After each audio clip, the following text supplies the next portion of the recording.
Finish liquid spray সৌজন্যে বিশেষ আয়োজন, ব্যস্ত খামারি।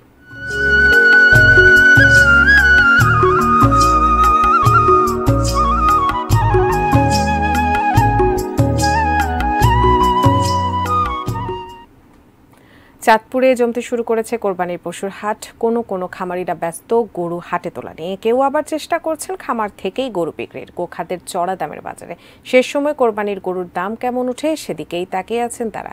চাঁদপুর প্রতিনিধির পাঠানো তথ্য ছবিতে ডেস্ক রিপোর্ট।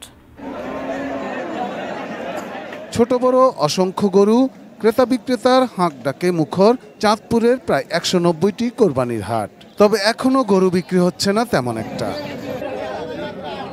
ব্যস্ততা জেলার হাজার তিনেক খামারির। কেউ হাটে তুলেছেন গরু, কেউ আবার খামার থেকেই বিক্রি করার আশায় প্রস্তুত রেখেছেন।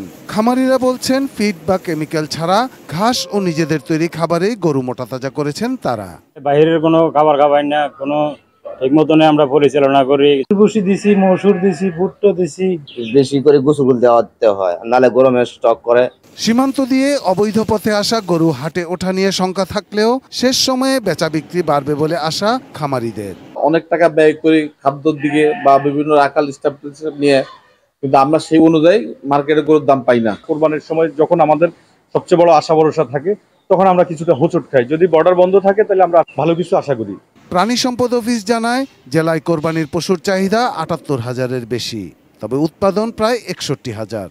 ঘাটতিটা মৌসুমী ব্যবসায়ীদের মাধ্যমেই পূরণ হবে আশা এই কর্মকর্তার। খণ্ডকালীন ব্যবসায়ী ইন দি মিন টাইম তারা গরুগুলো আনতেছে এবং রিয়ারিং করতেছে, এবং আশা করি যে এই গরুগুলো যখন চাঁদপুরে আসবে তখন আমাদের যে চাহিদাটা পরিপূর্ণভাবে এটা মিট আপ হয়ে যাবে।